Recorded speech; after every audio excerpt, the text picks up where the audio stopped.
Hikayat Bayan Budiman.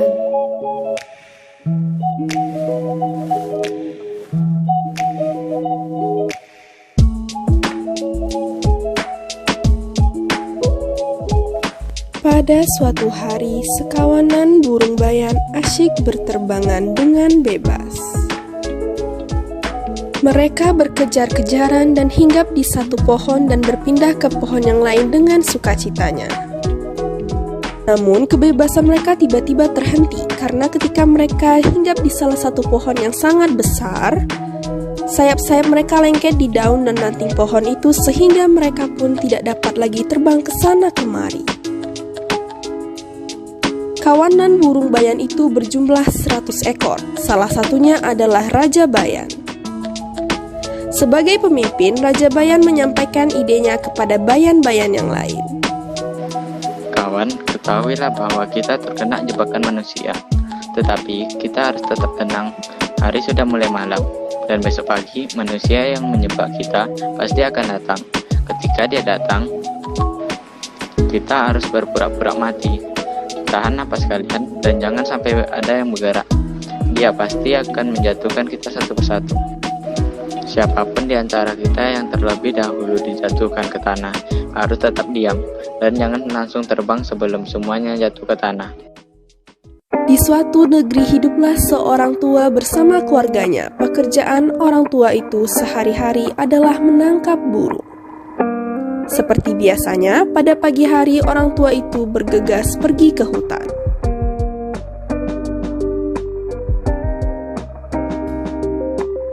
Aku ikut ya. Jangan nak. Aku ingin membantu ayah menangkap burung.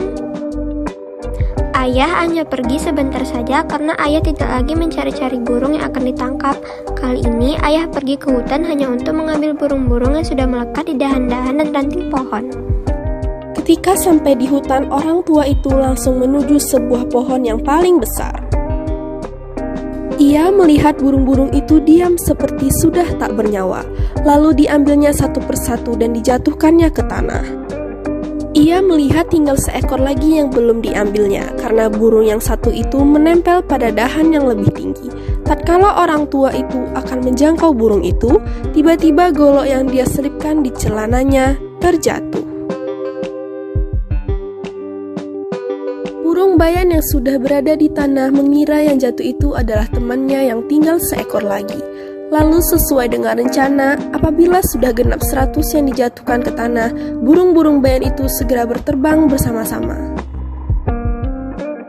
Tinggallah seekor burung lagi yang masih menempel di daun. Karena tidak ingin tertipu lagi, burung bayan itu tidak dijatuhkannya ke tanah. Burung itu terus digenggamnya sampai ia turun dari pohon besar itu. Ia memasukkan burung bayan ke dalam sangkar dan membawanya pulang. Keesokan harinya dibawanya burung itu ke pasar. Berapa kau jual burung itu? Terserah berapa saja tuan menghargainya. Setelah membeli burung tersebut, saudagar itu pergi meninggalkannya sambil membawa burung itu. Saudagar yang membeli burung bayan di pasar itu bernama Hoja Maimun. Saudagar itu membeli burung bayan tidak karena ia senang memelihara burung, tetapi karena rasa kasihannya kepada binatang yang terus dikurung. Biarlah burung itu bebas terbang, begitu pikirnya. Oleh karena itu, dalam perjalanan pulang ke rumahnya, Hoja Maimun melepas burung itu.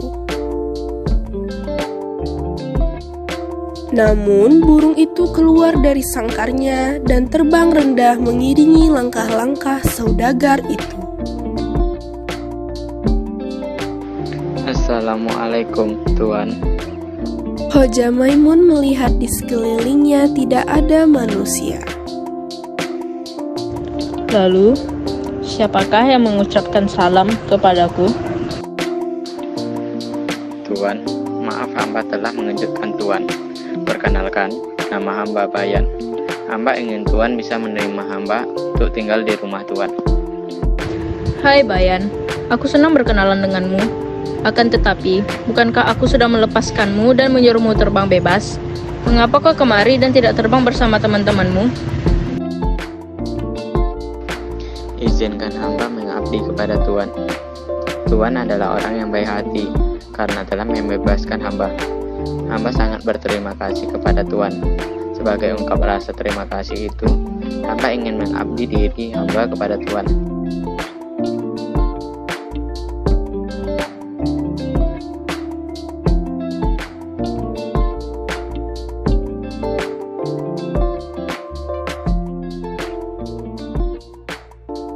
Istri Hoja Maimun tampak keheranan melihat suaminya pulang bersama seekor burung.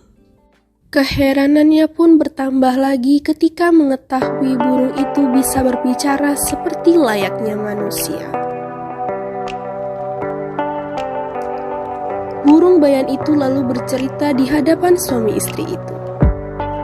Istri Hoja Maimun terharu bercampur senang mendengar cerita burung bayan. Tuan Bayan, kami sangat senang kamu mau tinggal bersama kami di rumah ini.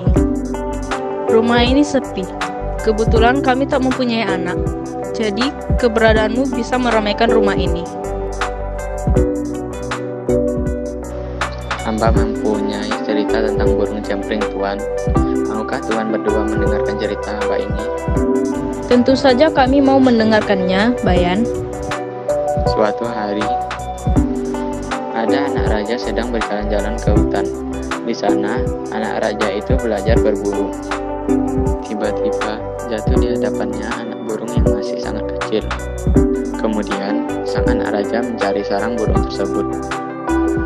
Ternyata, berada di sebuah pohon besar, dan di dalam sarang tersebut masih ada satu burung lainnya. Maka, anak raja mengambil burung yang berada di dalam sarang. Kedua burung pun dibawa pulang ke istana. Setelah sampai di istana, anak raja menghadiahkan kedua burung tersebut sangkar yang mewah dan juga makanan yang enak. Tetapi, betapa tidak tahu terima kasihnya kedua burung tersebut malah membuang kotoran sembarangan. Itulah Tuan, cerita hamba tentang perilaku burung jampring yang jahat dan tidak tahu berterima kasih kepada tuannya. Berbeda dengan hamba ini. Keesokan harinya, Hoja Maimun pamit hendak berdagang keluar kota. Ia berpamitan dengan istrinya dan juga berpamitan dengan burung bayan. Hai Bayan, aku hendak pergi berdagang ke suatu negeri yang jauh. Kepergianku cukup lama. Untuk mencapai negeri itu, aku harus berlayar beberapa hari lamanya.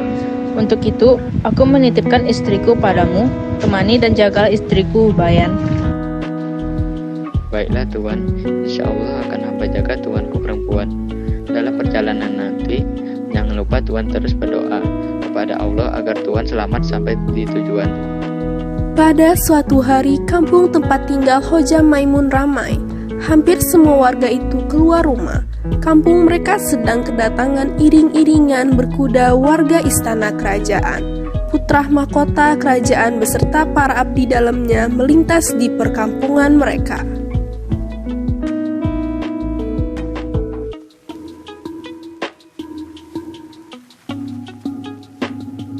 Keesokan harinya dalam perjalanan pulang, putra raja memerintahkan para dayang untuk melewati kampung itu lagi.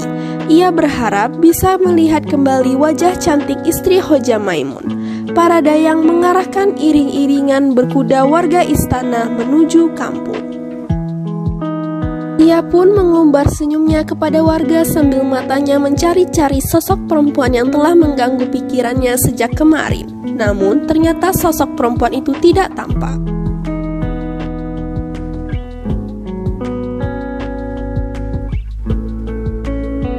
Karena desakan hatinya yang begitu kuat ingin bertemu dengan perempuan itu, ia pun menyuruh dayangnya menghampiri sebuah rumah tempat tinggal perempuan itu.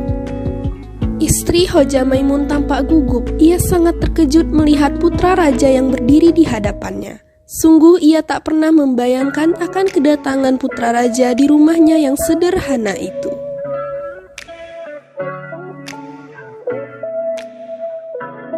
Assalamualaikum. Waalaikumsalam. Maaf Tuan, ada apa gerangan Tuan bertandang ke rumah hamba? Seharusnya akulah yang memohon maaf karena membuatmu terganggu akan kedatanganku. Ketahuilah bahwa ketika aku melihatmu untuk pertama kalinya kemarin, aku tak dapat melupakan wajahmu. Maafkan jika aku pun terlalu lancang mengatakan aku telah jatuh cinta kepadamu. Maukah kau kuajak ke istana malam ini?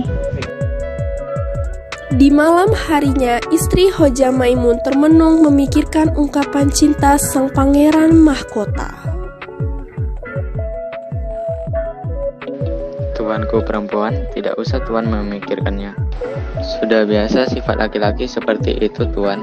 Padahal, mungkin ia pun sudah beristri atau mempunyai kekasih. Akan tetapi, apabila melihat perempuan lain yang cantik dimanapun, ia pun akan tertarik, lalu jatuh cinta. Jangan hiraukan kata-kata manis. Putra Raja Tuan akan berdosa dan mendapatkan murka Allah Subhanahu wa Ta'ala apabila tuanku menuruti permintaan putra raja. Setelah mendengar nasihat Bayan, istri Hoja Maimun tersadar bahwa tindakannya salah. Tidak sepantasnya ia menerima tamu laki-laki di rumahnya pada saat suaminya tak ada di rumah, apalagi menerima cinta dari laki-laki lain. Ia segera beristighfar lalu memohon ampun kepada Allah Subhanahu wa Ta'ala.